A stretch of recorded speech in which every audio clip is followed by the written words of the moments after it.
حیرت ہوتی ہے، بندر بانٹ ہو رہی ہے دو پارٹیوں کے درمیان. وہ کہتا ہے اب وزیر اعظم اتنے سال کے لیے تم بن جاؤ، وہ کہتا ہے تم 2 سال کے لیے بن جاؤ، وہ کہتا ہے وزیر اعلیٰ میری بیٹی کو دے دو، وہ کہتا ہے اب صدر پاکستان ہمیں دے دو، وہ کہتا ہے گورنر فلانے کو دے دو. وہ یہ کوئی بندر بانٹ ہو رہی ہے؟ کیا ہو رہا ہے مذاق جمہوریت کے ساتھ؟ اس ملک کے ساتھ کھلواڑ ہو رہا ہے، اس ملک کے آئین کے ساتھ کھلواڑ ہو رہا ہے. یہ کون ہوتے ہیں جنہیں مسترد کیا ہے عوام نے کہ یہ اس طرح سے آپس میں بندر بانٹ کریں، جن کو اختیار عوام نے دیا ہی نہیں ہے؟ تو یہ کیا سمجھتے ہیں؟ آج ماشاءاللہ پاکستان کا جو نوجوان ہے، پاکستان کی خواتین ہیں، پاکستان کے جو مرد ہیں، آج انہوں نے دو ٹوک فیصلہ دیا ہے، اور وہ پاکستان تحریک انصاف کے حق میں دیا ہے. نہ عمران خان کے بغیر کوئی اسمبلی چل سکتی ہے، کوئی پارلیمنٹ چل سکتی ہے، نہ عمران خان کے بغیر کوئی جمہوریت چل سکتی ہے، اور نہ ہی عمران خان کے بغیر کوئی حکومت بن سکتی ہے. سو اس لیے یہ غلط فہمی نکال دیں کہ عمران خان کو مائنس کر کے یہ جو ہے جمہوریت چلا لیں گے یا حکومت چلا لیں گے. نہ حکومت چل سکتی ہے، نہ جمہوریت چل سکتی ہے. عمران خان کو دوبارہ آپ کو لانا پڑے گا، اور عمران خان کی چونکہ لارجسٹ پولیٹیکل پارٹی ہے، عمران خان ہی ہمارا وزیر اعظم ہوگا پاکستان کا، اور اسے کوئی نہیں روک سکتا، کوئی مائی کا لال نہیں روک سکتا ہے اسے. تو اس لیے اس میں کوئی غلط فہمی نہیں ہونی چاہیے. آج جو 3 کیسز لگے ہوئے تھے، ایک کیس تھا جس میں خواجہ آصف صاحب جو ہے سیالکوٹ کا کیس تھا، اس کے نیچے کاشف صاحب ہمارے پی پی کے امیدوار تھے. ریحانہ کے کیس میں کل الیکشن کمیشن نے 14 تاریخ رکھی ہے، نوٹس دیا اور سٹے کیا ہے. آج جو ہے کاشف کا کیس تھا، اسی کے نیچے جو پی پی اے آتی ہے، اس میں بھی فارم 45 میں ہم جیت چکے ہیں، اور فارم 47 میں ہمیں ہرا دیا گیا ہے.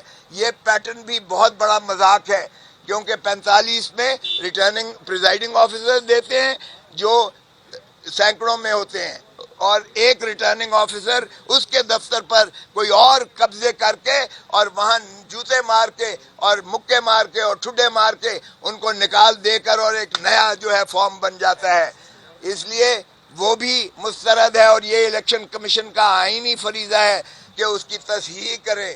اس لیے ہمارا تقاضا ہے کہ آرٹیکل 45 کے جو مندرجات ہیں انہی کی ریفلیکشن آرٹیکل وہ فارم 47 میں ہونی چاہیے، اور اس کے مطابق جو ہے نتیجہ اناؤنس کریں، اور یہی آئینی اور قانونی تقاضا ہے. دوسری ہماری سیٹ تھی بہاول نگر کی، جس میں ہمارے NA 163 بہاول نگر، NA 163 بہاول نگر، اس میں یعنی پی ٹی آئی نمبر 1 آ رہی ہے شوکت بسرا صاحب، نمبر 2 آ رہی ہے PMLN، اور نمبر 3 جو ہے، نمبر 3 ماشاء اللہ کیا کہوں، وہ اعجاز الحق صاحب جو ہیں ان کو ڈکلیئر کر دیا جاتا ہے الیکٹڈ، اور اس میں بھی یہی پیٹرن ہوا ہے کہ جس کے سب سے کم ووٹ ہیں، 40,000 ووٹوں سے ہارے، جو 40,000 ووٹوں سے ہار رہا ہے، اس کو فارم 47 میں جتا دیا گیا ہے.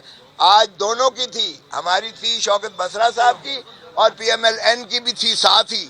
تو کیا ہم دونوں جو ہے فارم 45 کیا ہم غلط دے رہے ہیں؟ مختلف پارٹیاں جو آپس میں متحارب ہیں، ہمارا ایک ہی جو ہے کاؤنٹ ہے ٹیلی، اور وہ جو ہے تیسرے کو جگہ، وہ بھی آج الیکشن کمیشن نے ایڈمٹ کر دی ہے، اور اس میں بھی مزید کارروائی روک دی ہے.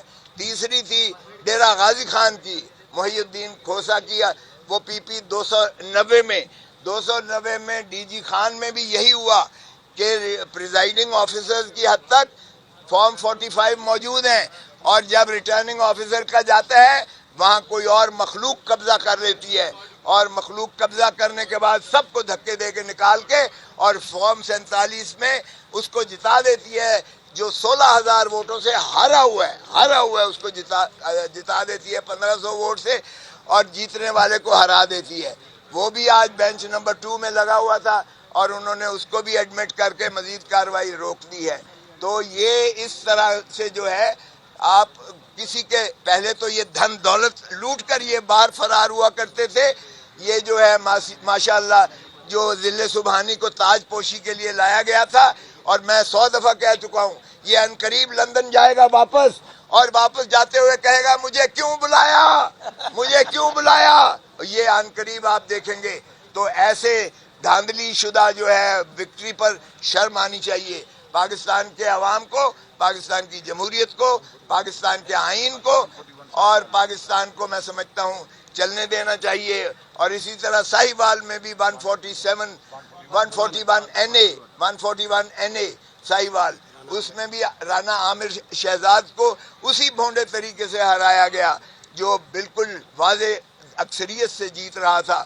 تو میں سمجھتا ہوں کہ ہمارا جو ہے عوام کے مینڈیٹ کے مطابق نتائج دیے جائیں تاکہ یہ جمہوریت آگے چل سکے اور ملک ترقی کر سکے. بہت ایک فکر ہے میں نے کہنا ہے، یہ NA-163 بہاول نگر نوٹ کریں جو ابھی سردار صاحب نے کہا، پاکستان کی تاریخ کا جو سب سے جھرلو، فراڈ اور دھاندلا الیکشن ہوا ہے، اس جیسا الیکشن آپ کو کہیں پورے پاکستان میں نہیں ملے گا. فیکٹس اینڈ فگر کے ساتھ بتا رہا ہوں، کاپی آپ کو میڈیا کو دے دیتا ہوں. یہاں پہ 3 کینڈیڈیٹ تھے. PTI کی طرف سے میں عمران خان صاحب کا مشکور ہوں، میں اپنی قیادت کا مشکور ہوں کہ انہوں نے مجھے ٹکٹ دیا. پہلے میں نے سپریم کورٹ سے میرے کاغذ بحال ہوئے. شوکت بسرا، فگر کے ساتھ بتا رہا ہوں، 96,710 96,710 ووٹ شوکت بسرا PTI. دوسرے نمبر پہ مسلم لیگ نون نور الحسن تنویر 74,333. یہ بہت انٹرسٹنگ، آپ اس کو صرف آپ دیکھ میں سے ایک چاول جب اس کو چن لیں اور اس کو ٹیسٹ کر لیں، آپ کو پتا چل جائے گا کس طرح PTI اور عمران خان یہ نہیں ہرا سکتے. عمران خان پاکستان ہے، خان کے ساتھ آپ کو بات کرنی ہوگی. عوام نے فیصلہ دے دیا ہے اور اس کو ہم کبھی تسلیم نہیں کریں گے. فیصلوں کو فکر لے لیں. NA-163 بہاول نگر 4 96,710 شوکت بسرا. مسلم لیگ نون وہ بھی وہاں پیش ہوا ہے. مسلم لیگ نون کا کینڈیڈیٹ 74,333 نور الحسن تنویر. اور جس کو جتایا گیا ہے وہ کون ہے؟ عامر ڈکٹیٹر ضیاء الحق کا بیٹا، جس نے ہمارے پاکستان کا سب سے بڑا غرق ہوا. پاکستان میں یہاں پہ ہیروئن کلچر، کلاشنکوف کلچر جس نے اسلام کے نام پہ تباہ کیا، اس عامر کے بیٹے کو، جس کے ووٹ کتنے ہیں 58,822. 58,000. یہ فگر کہاں سے دے رہا ہوں؟ فارم 45. اور میرے پاس بھی وہی فارم 45 ہے جو نون لیگ والے کے پاس ہے. اور کتنے ووٹوں سے ہار رہے ہیں؟ 40,000 ووٹوں سے. پورے پاکستان میں تو یہ ہوا ہوگا نا، جو دوسرے والا ہے اس کو پہلے ڈکلیئر کر دیا گیا ہوگا. یہاں پہ یہ ایسا حلقہ ہے NA-163 بہاول نگر، تیسرے والے کو پہلے ڈکلیئر کر دیا گیا ہے.